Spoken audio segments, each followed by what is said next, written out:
देश आज़ादी का 75वां अमृत महोत्सव मना रहा है। पूरा देश आज़ादी के जश्न में डूबा हुआ है और कलम और तलवार से विख्यात पंडित सूर्यकांत त्रिपाठी निराला और शहीद चंद्रशेखर आज़ाद की जन्मभूमि उन्नाव एक बड़ा इतिहास लिख रही है, क्योंकि यहाँ के 16 ब्लॉकों में 100 फीट तिरंगा ऐसे ही लहरा रहा है पताका। और साफ तौर पर जो यहाँ पर जैसे ही आप जिले के अंदर एंटर करेंगे तो वहाँ पर एक भव्य अखंड भारत का ये सेल्फी पॉइंट बनाया गया है और इसका सारा श्रेय उन्नाव के CDO IAS दिव्यांशु पटेल को जाता है। और हमारे साथ मौजूद हैं बातचीत करने के लिए। सर, जैसे ही आप जिले के अंदर एंटर करेंगे एक तस्वीर बदल दी है उन्नाव की, क्या कहेंगे आप सर? आज़ादी के अमृत महोत्सव के अंतर्गत 11 से 17 अगस्त तक हमें हर घर तिरंगा अभियान चलाना था और इसके अंतर्गत सभी तैयारियां पूरी की गई थी। पर जैसा आप अभी बता रहे थे कि तस्वीर बदलने की जो बात है, तो हमारे जो सभी समाज सेवी थे, उद्योगपति थे, हमारे जो जनप्रतिनिधि हैं, माननीय विधायक, माननीय सांसद जी, इन सभी के सहयोग से एक नया आइडिया आया और इस आइडिया को हमने अखंड भारत सेल्फी पॉइंट का नाम दिया। इसमें रिमझिम स्टेनलेस स्टील के माध्यम से हमने CSR लिया, CSR के माध्यम से इसका निर्माण कराया गया है। इसके पीछे पूरी सोच जो ये है कि अखंड भारत की जो एक संकल्पना सरदार पटेल ने दी, 562 रियासतों को एक किया। मेन जो कार्रवाइयाँ थी उसको हमने नक्शे के दूसरे साइड में दिखाया है। एक भारत श्रेष्ठ भारत जो माननीय प्रधानमंत्री जी की सोच है, उस पर हमने यहाँ पे रखा है। पूरा आइडिया अगर मैं एक शब्द में बोलूँ तो सारा श्रेय माननीय प्रधानमंत्री जी की सोच को जाता है, जिन्होंने IAS की ट्रेनिंग के दौरान हम सभी को गुजरात एज ए बैच बुलाया था और पूरे IAS अधिकारियों के बैच को उन्होंने संबोधित करते हुए एक बात कही थी कि नौकरी के दौरान आपको ये ध्यान रखना है कि एक भारत श्रेष्ठ भारत का नारा देने वाले सरदार पटेल जी के विचारों को, उनके कार्यों को जितना हो सके जन जन तक पहुँचाएँ, युवा पीढ़ी को बताएँ, क्योंकि ऐसे बहुत से हमारे महानायक रहे हैं जिनके बारे में बहुत कम बातें हुई और उनमें से सरदार पटेल एक हैं जिनके बारे में कुछ कारणों से कम बातें हुई। अब वो बातें हो रही हैं, सामने आ रहा है, तो पूरा देश जान रहा है कि सरदार पटेल का योगदान अखंड भारत के निर्माण में कितना था। एक जानकारी जो बहुत कम लोगों को होती है कि आज़ाद भारत में IAS अधिकारियों के पहले बैच को, ट्रेनिंग बैच को संबोधित करने वाले भी सरदार पटेल थे और IAS जो सेवा अभी है इसके जनक भी सरदार पटेल ही हैं। CRPF जो हमारे देश की आंतरिक सुरक्षा का सबसे बड़ा बल है, उसके गठन के निर्माता भी सरदार पटेल हैं। तो ऐसे महान व्यक्तित्व को अगर उन्नाव जैसी धरती, जो कि चंद्रशेखर आज़ाद की धरती है, पंडित सूर्यकांत त्रिपाठी निराला की धरती है, तो हमारी सोच यही थी कि जब उन्नाव में कोई प्रवेश करे तो निराला और आज़ाद की धरती से सरदार पटेल के जो कार्य थे, जो अखंड भारत में उनका योगदान था, वो जाए।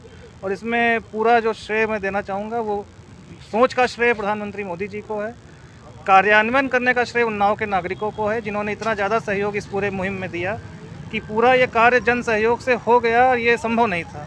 ये सिर्फ और सिर्फ उन्नाव की ऊर्जा है जिसने इस कार्य को संभव बनाया है। अच्छा सर, यहाँ के जो 16 ब्लॉक हैं, उत्तर प्रदेश का पहला ऐसा जिला होगा जहाँ पर 16 ब्लॉकों में 100 फीट तिरंगा लहरा रहा है। क्या कहेंगे सर, इसके आगे किस प्रकार से रणनीति रही है सर पहले से? देखिए, जब हम सभी को निर्देश प्राप्त हुए कि इस अभियान को जन जन का अभियान बनाना है, इस अभियान को नई ऊंचाइयों तक पहुंचाना है, तो बतौर मुख्य विकास अधिकारी मेरे मन में एक सोच आई कि हमारे पास 16 ब्लॉक हैं जनपद में।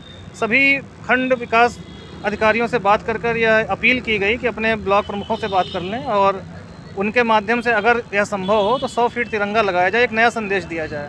और मैं जैसा अभी पहले भी आपसे कह रहा था कि उन्नाव की जनता को इस पूरे कार्य का श्रेय है, यहाँ के जनप्रतिनिधियों को इस कार्य का श्रेय है कि किसी भी ब्लॉक प्रमुख ने कभी कोई हीला हवाली नहीं की, अच्छे से कार्य हुआ और आज सभी 16 विकास खंडों में या तो 100 फीट तिरंगा लग गया है या आज शाम तक लग जाएगा। 4 विकास खंड है जहाँ शाम तक लग जाएगा।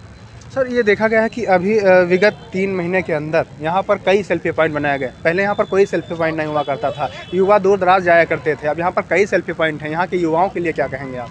देखिए, मैं खुद अपने को युवा बोल सकता हूँ, अभी मेरी इतनी उम्र नहीं हुई है, 30 साल की उम्र में तो मैं युवा ही कहलाऊँगा। तो युवाओं की एक जो सोच होती है वो हमेशा आगे की तरफ रहती है, ऐसा माना जाता है। और युवाओं की सोच को अगर ये सेल्फी पॉइंट साकार कर रहा, चाहे आई लव उन्नाव बनाया गया हो या पीछे आप मैं दिखा सकता हूँ कि अखंड भारत लिखवाया गया है, और इसके साथ साथ अन्य तहसील स्तरों पर, ब्लॉक मुख्यालयों पर भी आई लव सफीपुर कल उद्घाटन कराया गया। इससे पता चलता है कि जब प्रशासन और आम नागरिक एक साथ जुड़ जाते हैं तो विकास के कार्यों को दोगुनी गति मिल जाती है। ये सेल्फी पॉइंट सिर्फ फ़ोटो खिंचाने भर के लिए नहीं है। आप अखंड भारत पर अगर आकर खड़े होंगे और सेल्फी लेंगे तो साथ ही आपको एक मैसेज जाएगा। आई लव उन्नाव पे जब लोग सेल्फी लेते हैं तो बात बताते भी हैं कि इससे हमें उन्नाव में जुड़ाव महसूस होता है। तो जाहिर सी बात है कि विकास कार्यों की जो पूरी संकल्पना माननीय हमारे मुख्यमंत्री जी की है कि लोगों को जोड़ा जाए। लगातार मुख्यमंत्री जी हम लोगों को निर्देश देते हैं कि आम नागरिकों को जोड़कर विकास कार्यों को कराया जाए। तो ये जो 100 फीट तिरंगा अभियान मैंने चलाया सभी ब्लॉकों में, जनपद मुख्यालय पर, अखंड भारत सेल्फी पॉइंट सरदार पटेल जी के लिए जो बनवाया गया, इन सब के पीछे यही था कि आम जनमानस इससे जुड़े और हम सब इसको एक उन्नाव की टीम के रूप में आगे ले जाएं। और बड़ी खुशी हुई कि जब 16 ब्लॉक की न्यूज़ गई तो उसे हमारे माननीय मुख्यमंत्री जी ने अपने ट्विटर हैंडल से शेयर किया। उन सब छोटी छोटी चीज़ों से जो ऊर्जा आती है उसका परिणाम आज आप ये जिले भर में देख रहे हैं।